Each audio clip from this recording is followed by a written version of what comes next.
Hey there, sleepy friend Moon. Before we curl up together, tell me, what time is it right now? The time you're going to sleep. Say it out loud or whisper it to yourself. Good. Let your shoulders drop as you say it. This is your time to rest. Get cozy. Tuck your blanket just right. Feel your pillow hold your head. Breathe in slowly through your nose. 1, 2, 3. Hold for a tiny pause. Breathe out through your mouth. 1, 2, 3, 4 again. In, soft and gentle. Out, softer and longer. There you go. You're safe here. You're warm. The day can put itself away. Tonight's bedtime story is called The Rainy Night Ferry and the Bookstore of Whispered Pages. Once, on the edge of a wide river, stood a little bookstore with a striped awning and a bell that rang like a tiny silver laugh. The shop's windows were full of soft golden light. The shelves held old stories, new stories, and secret stories that only opened when you were calm enough to listen. Outside, rain fell in patient lines, steady as a lullaby. It tapped on the windows, it kissed the ground, and it made the stone path shine. Down the hill, the moon rose, round and kind. Its light slid across the water like spilled milk. A fairy, painted a gentle cream, drifted toward the town dock. It had 3 decks, a round little smokestack, and a string of warm bulbs that looked like stars pulled close. The bookshop owner was an older woman named Nona Plume. She had soft gray hair tucked in a bun, a sweater with elbow patches, and eyes that smiled before her mouth did. Nona loved 2 things: rainy nights and stories that helped people sleep. She said rain was the sound of the sky tidying up. She said stories were blankets for your thoughts. Every night, when the fairy came, Nona would set a small lamp in the window, the one with the blue shade. The lamp's glow was a signal for travelers who were tired or heavy with thoughts or simply ready to drift. The glow meant there is a story waiting for you, a gentle one. Come in. Tonight, someone new would arrive, someone who needed a bedtime story unlike any other. The traveler on the ferry stood a traveler with a satchel and a coat that smelled like fresh paper. Their name was Rowan. Rowan didn't know they were looking for a story. They thought they were looking for a place to stay the night. Maybe a cup of tea, maybe a friendly hello. But sometimes we look for one thing and find another, the exact thing we truly need. The engine hummed in a sleepy purr. The rain made tiny rings on the water. Rowan watched the town lights grow larger as the ferry neared. They saw the lamp with the blue shade. They felt a tug inside, soft and sure, like a tide. When the ferry touched the dock, the deckhand lowered the ramp with a squeak that sounded like a yawn. Rowan stepped off. The air smelled like wet stone and cinnamon, though Rowan couldn't see where the cinnamon came from. Perhaps it was simply the scent of comfort. Rowan followed the stone path up the hill, past the old lamp post, past the cat sleeping beneath it, past the puddle that held a perfect reflection of the moon. The bookstore bell rang as they pushed the door. Welcome, Nona Plume said. You're right on time. On time for what? Rowan asked, smiling even though they felt a little shy. For a bedtime story, Nona said. I can hear your thoughts. They're wide awake and pacing. Come in. Put your things down. Would you like a warm drink? We have moon milk, cinnamon steam, sleepy cocoa, and hushed honey tea. Rowan chose hushed honey tea. It came in a wide cup with a handle big enough for both hands. The steam smelled like summer meadows and the edge of a nap. Long day? Nona asked. Long month, Rowan said, and the words felt true as soon as they left. Nona nodded as if she already knew. She pointed to a small corner of the shop. There was a window seat with soft cushions, a quilt folded like a secret, and a view of the river and the moonlit ferry. Rain raced down the glass in clear streams. Sit, Nona said. Breathe with the rain. When you're ready, I'll tell the story. It will be yours to keep. Sometimes the right story is like a key. It turns, and a door inside you opens, and behind that door is a quiet room. Rowan sat. The cushions sighed under their weight. They sipped tea. They watched the rain and the river and the fairy light reflecting like a path. It felt as if the world was moving in slow, smooth circles. Their shoulders softened, their jaw unclenched, their breath loosened and grew round. I'm ready, Rowan whispered. Good, Nona said. She dimmed the lamps until the shop was lit like a sunset that decided to wait. She chose a book from a high shelf. Its cover was deep blue with silver letters that read, The Mapmaker of Drowsy Shores. Nona sat across from Rowan. The bell on the door gave a small chime, as if even it wanted to listen. The cat from the lamp post slid inside and curled near the radiator, paws tucked like a loaf of bread. The rain drew its soft lines. The fairy horn, far off, let out a low hush, like a giant telling the night to rest. Nona opened the book.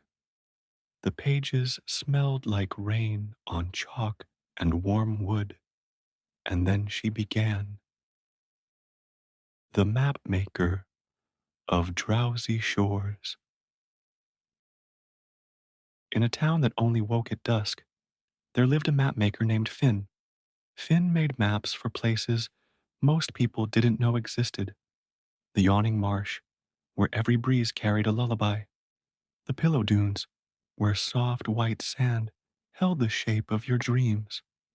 And drowsy shores, a stretch of coast where the waves spoke in slow syllables and the gulls cried like quiet flutes.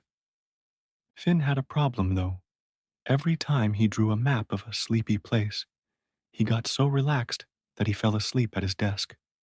This wasn't terrible, but it made the work slow. Orders stacked up. People wrote letters. Dear Finn, please send a map to the dozy orchard where the apples hum. I keep getting lost between naps. Or, Dear Finn, the dandelion meadow keeps drifting. I need a map that can float. One evening, Finn decided to take a field trip. He packed a small bag, a pencil that never needed sharpening, a notebook with soft pages, a tin of almonds, and a blanket that smelled like something he couldn't name. Maybe safety, maybe home. He locked his shop and stepped into the blue hour when the sky is the color of calm and everything holds still for a moment.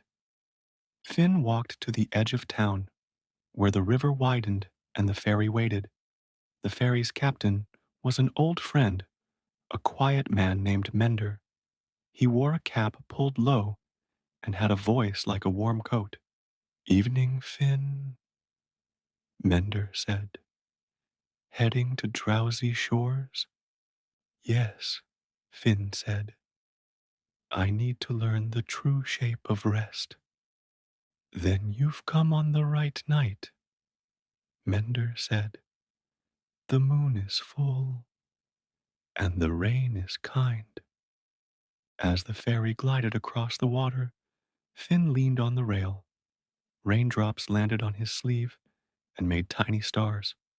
He listened to the engine purr. He watched mist rise from the surface and fold into the night. The lights along the deck wobbled in the ripples. Finn felt a soft tug behind his ribs, the kind of tug that says, you're moving towards something you've needed all along. Mender pointed ahead. The shores came into view. Low hills, dark trees, small cottages with window glow. The beach shone a pale silver, as if the moon had smoothed it with its hand. The rain did not pound. It brushed. The ferry touched the dock. Finn stepped onto the planks, which creaked like sleepy boards in a quiet house. A sign hung from the lamp post. Drowsy shores. Please speak in inside voices. Below that, in smaller letters, Yawns welcome. Finn walked along the path to a cottage with a round door. A light burned in the window. From inside came the smell of toasted oats and sea wind. Finn knocked, and the door opened nearly at once. You must be Finn, said a woman with silver braids and eyes that had learned the shape of tides. I'm Ada, the keeper of Slow. Come in, take off your shoes. Leave your hurry outside with the rain. Finn stepped inside. The floor felt warm. There was a kettle singing softly on the stove. A clock on the wall ticked in the rhythm of a resting heart. Ada handed Finn a mug. Oat tea, she said. It tastes like morning without the noise. I make maps, Finn said, but I keep falling asleep before I finish. I think the shores can teach me something. They can, Ada said. They teach in waves. First, watch, then listen, then wait, then, when your shoulders forget they are shoulders, look again. That's when you'll see the true lines. Finn nodded. He sipped the tea. It was light and calm. I'll show you the places, Ada said. But we walk softly. We move like we are clouds. Ready? Ready? Finn said, though the word felt like a yawn. The beach that breathes. Ada led Finn to the beach. The sand here wasn't rough. It was like flour warmed by the sun and then cooled by the moon. When the waves reached the shore, they sighed in and out like a sleeping creature. Finn breathed with them. In as the wave came, out as it left. In, out. His ribs loosened. The space inside him grew wider. Draw what you feel first, Ada said. Then draw what you see. Finn drew a wide curve, the breadth of the beach. Then he drew the line of the shore, a gentle arc. He drew small dots for shells that looked like closed eyes. He drew the way the rain stitched the air with slanted threads. Good, Ada said. Now listen. Finn closed his eyes. The waves spoke slowly, as if their language moved through water. They said, rest is not a door you force. Rest is a tide. It knows when to come in. It knows when to go out. Your only job is to float. Finn opened his eyes and wrote the words at the bottom of the map. float. The orchard that hums. Next, they walked to an orchard. The trees were short and round, their leaves dark and shiny. Apples hung like lanterns. The orchard hummed, a low, even tone, like a long note on a cello. That's the bees in their sleep, Ada said. They dream in soft music. Finn drew the orchard. He drew the paths, curving like commas, the apples in clusters, the hum as a ribbon, moving across the page. He tasted an apple. It was not sharp. It was sweet and slow, like a song you hum to yourself when you don't need words. He wrote at the edge of the map, move like a comma, not a period. The dune pillows. After that, they reached the dunes. The sand piled in smooth hills, as if someone had poured cream and let it rest. Tall grasses swayed with the rain, and small white flowers blinked open and shut, like sleepy eyes. Finn climbed one dune and lay down. It held him. He felt the grain of the sand shift around him, finding the shape of his back. This is the shape of being held, he thought.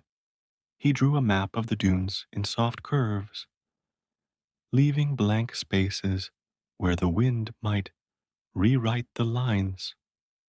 In those spaces, he drew tiny stars to show that emptiness can also shine. He wrote, leave room for the wind, the lighthouse that whispers. Finally, at the far tip of the shore, they came to a small lighthouse. It was not tall. It didn't need to shine far. This light was for close things, rocks, boats, hearts. The door was open. Inside, a spiral staircase curled like a shell. At the top, a lantern glowed, and its warm circle turned slow as a yawn. The lighthouse keeper, a soft-spoken person named Ray, waved them in. Storm, Ray asked. No, Ada said. Rain with good manners. I like that, Ray said. I keep a book of good phrases. That one can go in. Ray poured them tea. Coast people like tea that tastes like weather, and set out a plate of crumbly biscuits. What brings you, Mapmaker? Ray asked. I want to draw the shape of rest, Finn said. Then stand by the light, Ray said, and watch it turn. Each time it passes your face, let a thought go, one per turn. It will come around again, and you can let another go. The light makes a path. Thoughts can follow that path out to sea. There, they become smaller than the smallest boat. Finn stood. The light turned. He felt its warmth, then its absence, then its warmth again. First turn, a worry about unfinished work. Gone. Second turn, a worry about what others think. Gone. Third turn, a worry about time. Gone. By the fifth turn, he could hear the rain's own breath.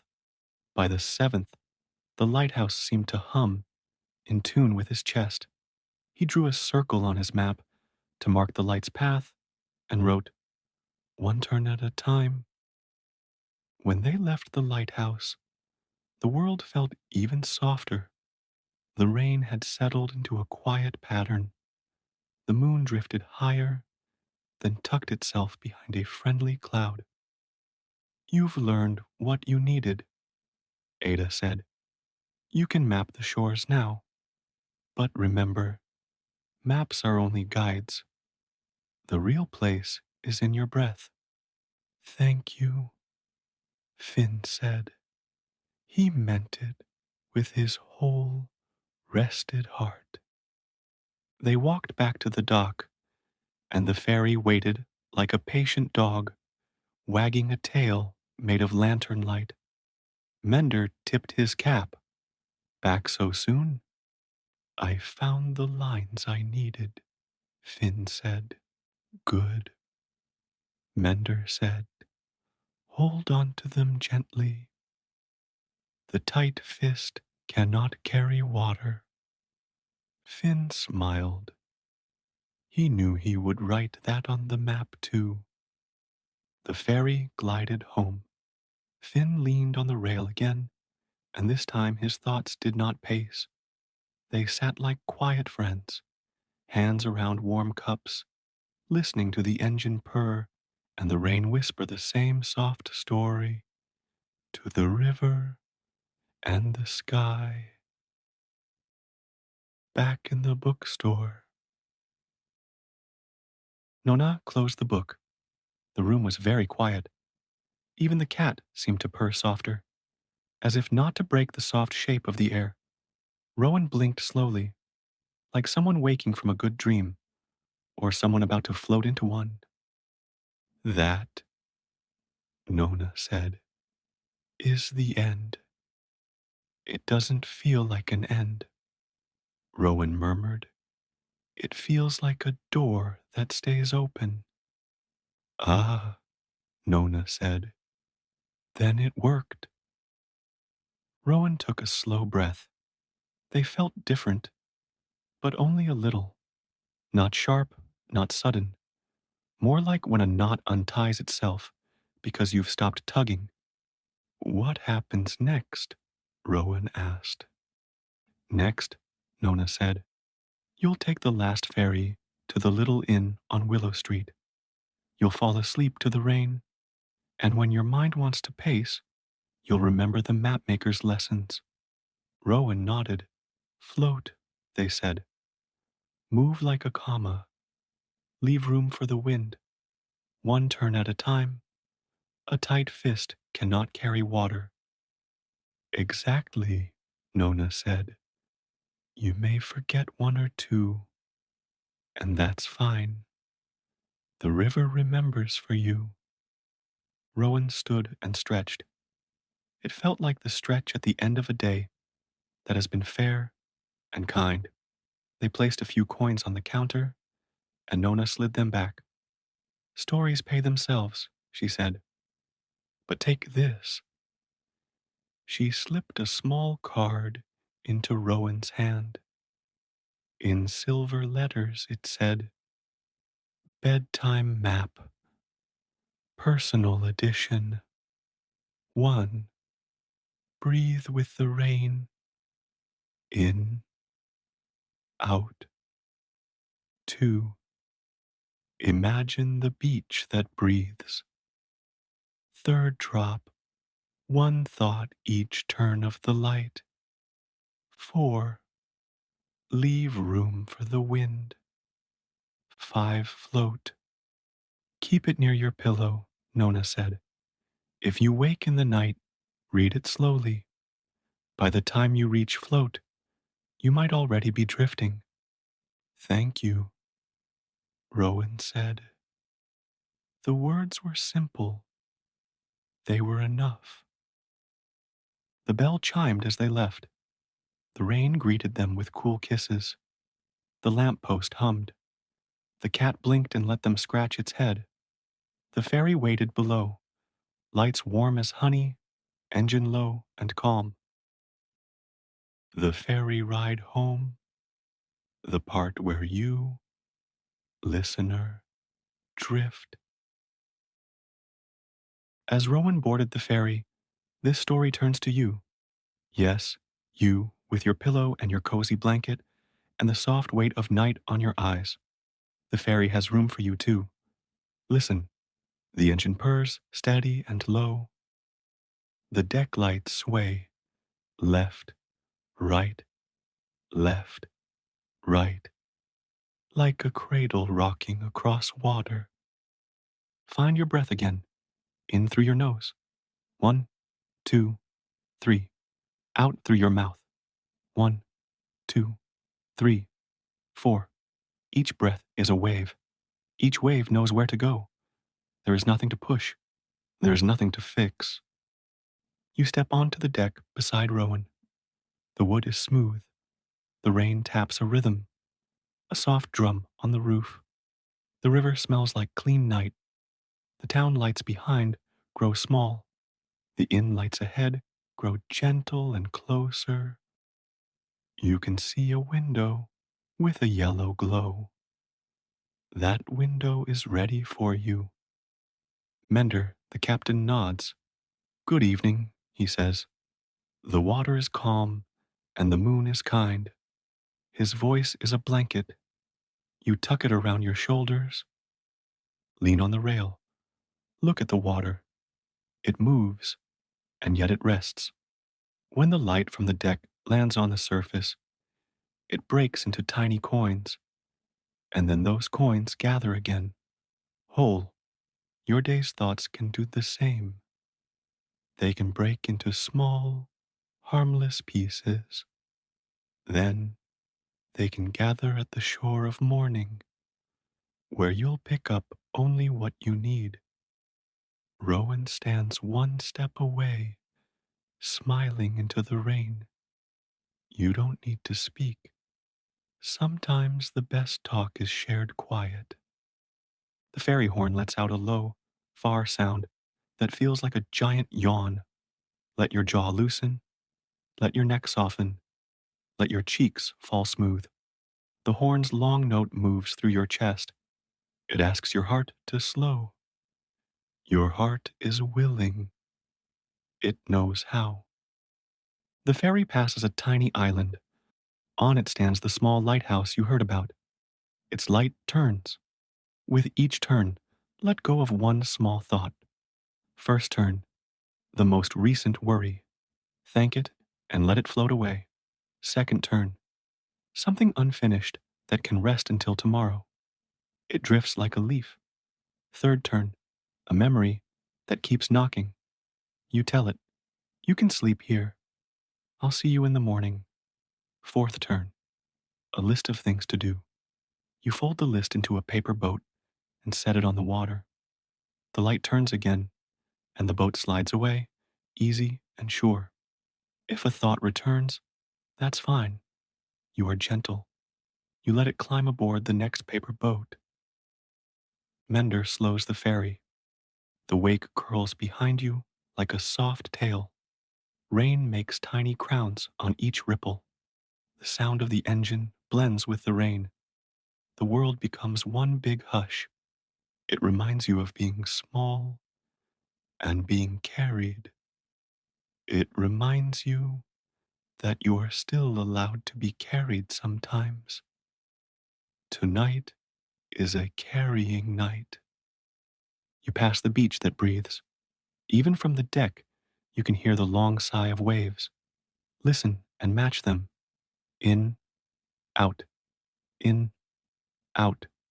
Your breath finds the slow rhythm without trying. Your eyelids find the same rhythm. They are heavy but kind. They are doors that close without a click.